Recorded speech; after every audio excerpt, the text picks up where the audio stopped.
Clint, good morning. Robin, how in the world are you, sir? I'm doing great. How are you, Oh, man? I am awesome. You're looking great as always, dapper.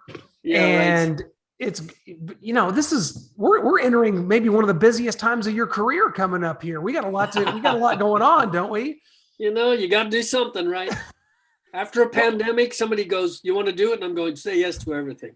yeah, say yes, and you indeed have. I mean, everybody's talking about the new Black Swan album, Generation Mind. It's coming out here April 8th, so just a little over a week away, man. And the new video, the new single, has got everybody talking. It's Eagles Fly. What a tremendous video! And I just the production was there. The song's great, man. This is really coming around, and I think is certainly a tremendous follow up to the last one. So Black Swan, man, this is very exciting time, isn't it? We're very happy with it. We're loving it. Album out April 8th, and yeah, it's glad all of that other stuff is over and we can sort of move on because when we released Shake the World, I was on Valentine's Day, and of course, come March, the world just stopped turning, in any direction. So fast forward, we're happy to get this done. We're very happy with the record, and thank everybody for listening. So, yeah. Well, both videos, Generation Mind, of course, has been out for a month or so, and now Eagles Fly. There's an emphasis. I think Frontiers Records is really good about putting emphasis on the visuals. For Black Swan, you guys have very very recognizable names and faces, and putting that out there with these great. I mean, this Eagles Fly had kind of a really cool concept. It kind of is like an 80s throwback, almost summer camp type vibe. Really good video. I mean, how is Yeah, for you guys just it's actually supposed to be War of the Worlds. That's basically where the lyrics come from. And it's supposed to okay? be a sort of abandoned house, laser beams, killing machines, And I was a huge fan of Jeff Lynne's production of War of the Worlds, where he had Richard Burton as narrator. He had David Essex, Phil Lynott. He had Justin Hayward from Moody Blues, and I was a big fan of that. And then Reb, when they sent me the track, there was something on the intro that spurred I went, that sounds like this. And so off I went on my little tangent and broke out my War of the Worlds and started to write a little H.G. Wells infused lyric. And the video director thought, okay, I know of this sort of abandoned house, no water in the pool, all of that sort of stuff. And those two actors are kind of having their last hurrah before, before the thing comes to get them. So that's kind of what was it about. I love that. Oh, it definitely had like a horror vibe to it, kind of like a throwback. So very good stuff. Is there just, I mean, the second album for you guys, Shake the World, was tremendous. I remember that was around one of the last times we talked. Right. Is there a chemistry like between you guys? We all know about the ferocity of Reb Beach's playing. One of the great rock guitarists, Jeff Pilson. My goodness, what hasn't he been involved in? He's producing the record. He's tremendous, and of course, Mr. Starr on drums. I mean, is there a chemistry here, or is it has a lot of this kind of had to be done, from wherever you guys live and kind of mobile? How's that kind of work for you guys? Well, yeah, you're right. Jeff and Reb are crazy. I'm usually not even at home because I was doing the Vegas show Yes. pre-pandemic. That looks like it'll kick back in maybe May, June. So that starts that ball rolling. So Reb would just come to LA basically and get together with Jeff, and Jeff would shoot me an email and go, Reb's here. We're going to start shredding. And then I'd get, I was supposed to get one initially. Then I got like 7 or 8 songs in my inbox and go to work. And I actually didn't see Reb on this one. We would talk a lot, obviously, when he'd be in. I got this idea. This is what we're doing. And, we'd snip it here, snip it there, and we get a song, and I would work it, go to Jeff and do a little pre-production, change this, change that, lay it down and go, that's good. That's next. And that's how things are done in 2022. That's perfect. And it's a lot of anticipation. Everyone through Frontiers Records, it is April 8th. So it's coming right up just a little over a week away.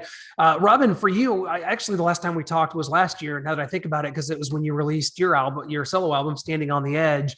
Right. And you talked about at that time, it was, right on the verge of coming out, some kind of a hesitancy to do the album. Now that we're like a year removed almost, coming up in May, are you glad you did it? I think that the rock community certainly is. And it was, I think, absolutely a tremendous effort on your part. Are you glad that you delved in and to do that album? Yes, after all the procrastination, I am. In actual fact, by the end of the week, I will have submitted all of the songs for my follow-up solo. So yeah, careful what you wish for.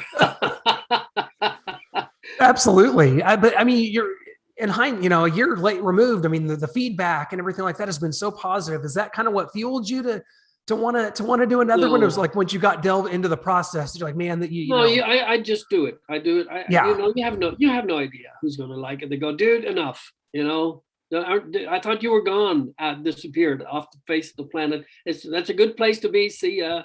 And so you continue to. I love what I do, so as long as I can do it, I'll continue to do it. And if people like it, that's just awesome. That's just awesome, because I can only do what I do, and love doing it. So. Well, you've solidified yourself as one of my favorite vocalists of all time, if that means anything at all, Robin. I mean, I was going to ask you about Raiding the Rock Vault, because I've seen you so many times at Raiding the Rock Vault, and you talk about something that's been so missing, I think. I mean, voted best in Vegas something like 6 straight years. Yeah. And then for a 2-year hiatus, I saw the show. You were there. My girlfriend's daughter wanted to meet the band. You whisked her right away. She wanted to meet some of the guys. You were so generous. And that was in February of 20. So we're talking about that was one of the last shows you guys did. So it's been over 2 years now. And a lot of people are wondering, where's Raiding the Rock Vault? But you mentioned hopefully a comeback this summer. May or June is what's slotted for the restart. In the meantime, unexpectedly, I will also tour with Schenker in Europe.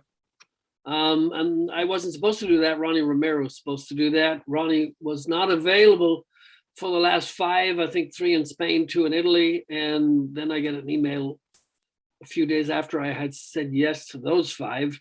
They said, can you do the whole tour? So now I'm doing the entire European tour. Michael does have North America slotted in for the end of the year with a huge amount of shows.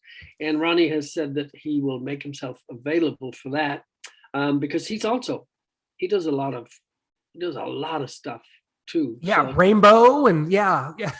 Absolutely. So this tour starts, I believe, just a little next month, at the end of next month, right? I leave April Finland. 22nd. We start 27th in Finland. Yeah. And we work our way down to Italy. I think is the last show. So yes, down, and that'll conclude there in May. So a lot of people were excited about maybe you doing the U.S. dates as well, but obviously Ronnie is back for that. And he's saying on the album, Michael has a new album coming out called Universal. Yes. It does. And you were kind of a part of the last couple Schenker records, but not on this one.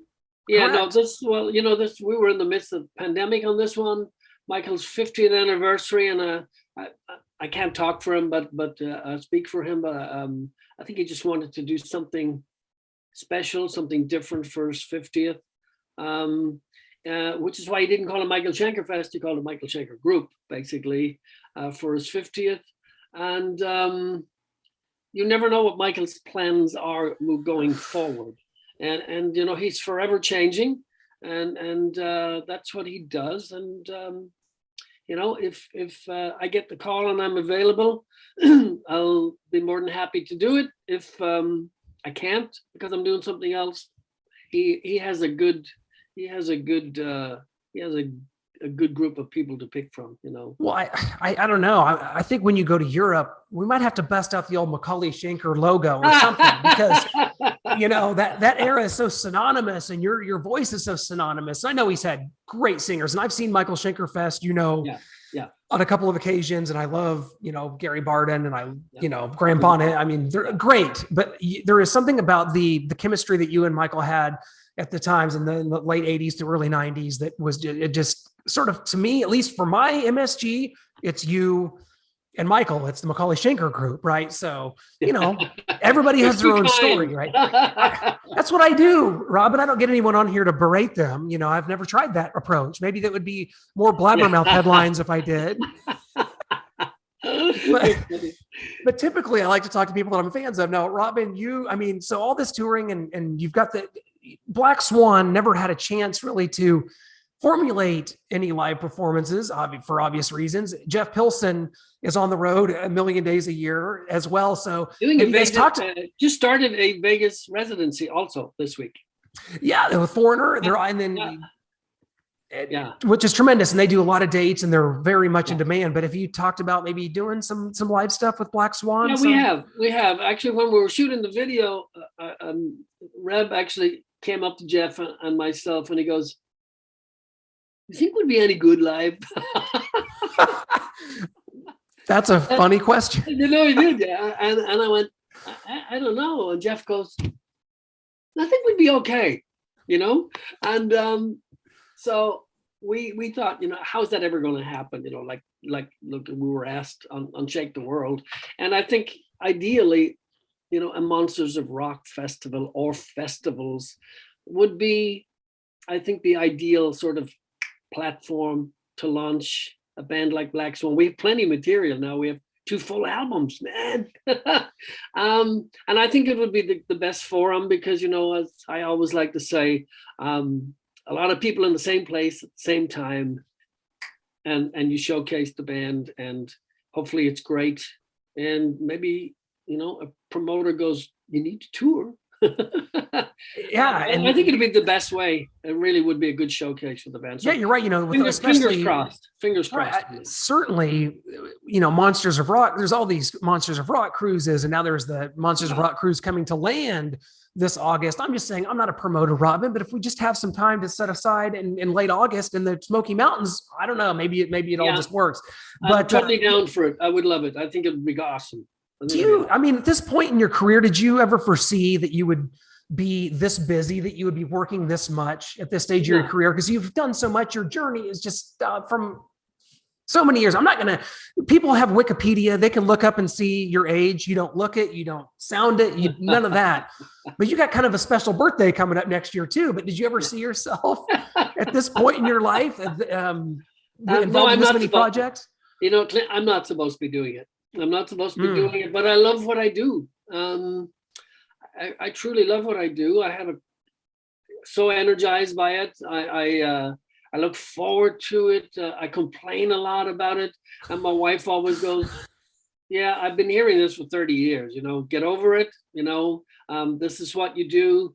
You're a pain in the ass when you're not doing it, and so I keep doing it because I love it. And I want to be dignified about it. I don't want people writing stuff like they do a lot about other singers, and that's hurtful. And we all age to some degree, some more than others or whatever. I thank God. I'm thankful and grateful that I still have my voice, and it still sounds okay. And a time will come when it won't, and then I will definitely, in a dignified fashion, bow out and bye. Yeah. You know what I mean? So until that point, which may be sooner than I know, I said to my wife after I saw the MSG European tour set, I went, I'll be coming home in a box after that. A 2-hour show at my age, but I'm ready. I've been working hard on it, and it's going to kick ass as far as I'm concerned. Absolutely. I'm very jealous of that European run. I'm going to see the show here in the US because Michael's doing some dates with Wasp. Yes. Which is, yes. So yeah. Yeah. In Texas, I think Tulsa is where I'll see it, but there's some history there. And Blackie has told this story before about Michael driving down Sunset Strip and just like for sure they were all going to die. He was driving 100 miles an hour down Sunset Strip. And he just said, Michael just kind of does what he wants. And I'm like, that is probably the best description of Michael I've ever heard. Michael does what he wants. Yeah. And at least 90% of the time it works out great. So yeah, that's not a negative thing. So that's a cool pairing. And I think Armored Saint as well. So that's a really cool pairing. That's a throwback, because one of the first bands that opened for us back in the 80s was Armored Saint, with John Bush singing, and very cool.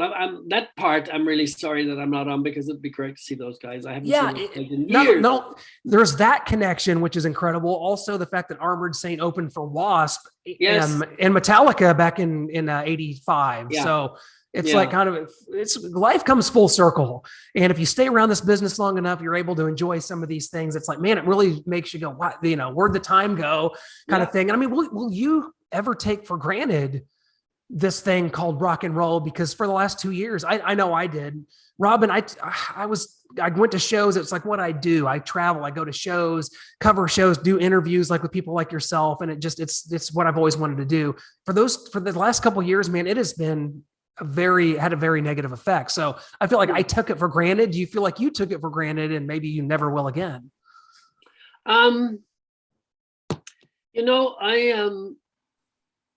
as you well know, Rock Vault worked 5 nights a week every week, and we covered some 1,500 shows from doing all of that to, somebody literally building a wall in front of you going, that's it, dude, you're going to be in there now for the next 2 years.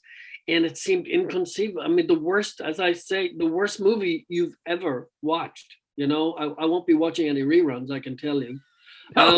But for me, I kind of enjoyed it, if that makes any sense. I love being home with my family on a more regular basis than I was, albeit forced, right?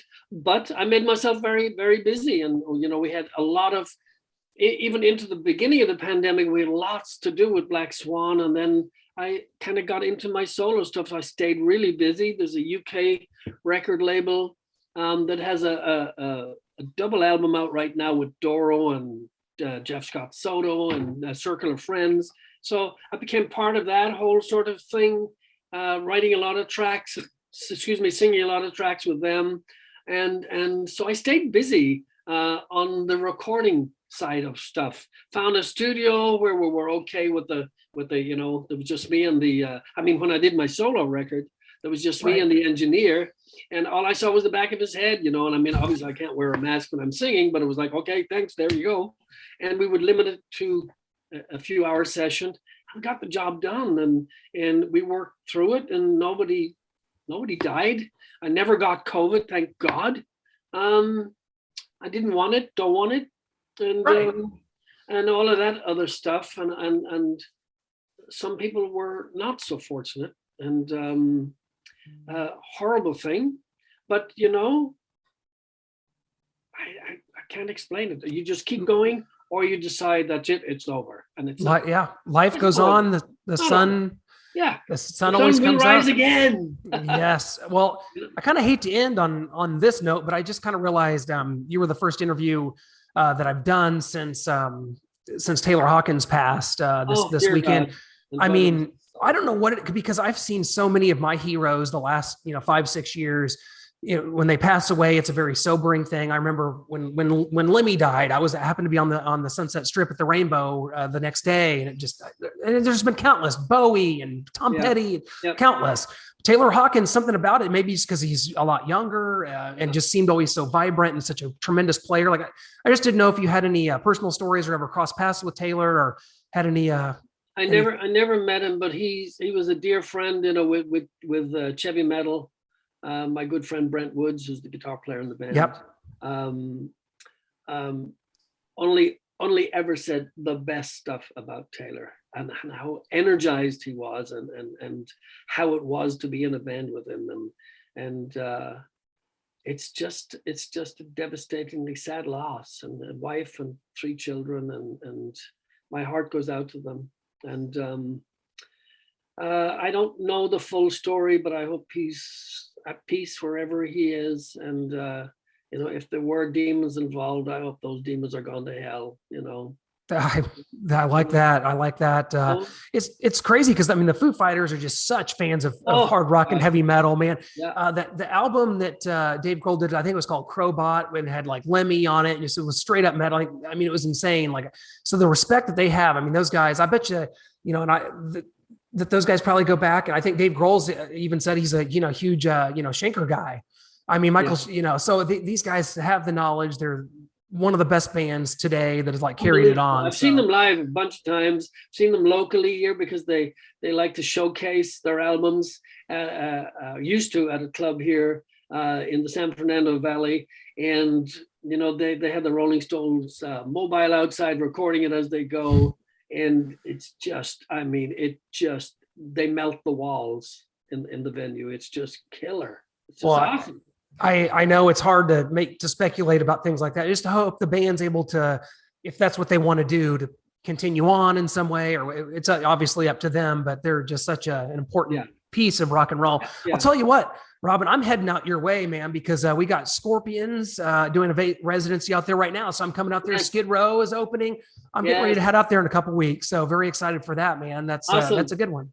So all the best, man. I always appreciate it. Thank you, Clint. I know. I don't know if you're cool with it or not, but I always reach out about, is Robin available? What's Robin up to? Can we get him on?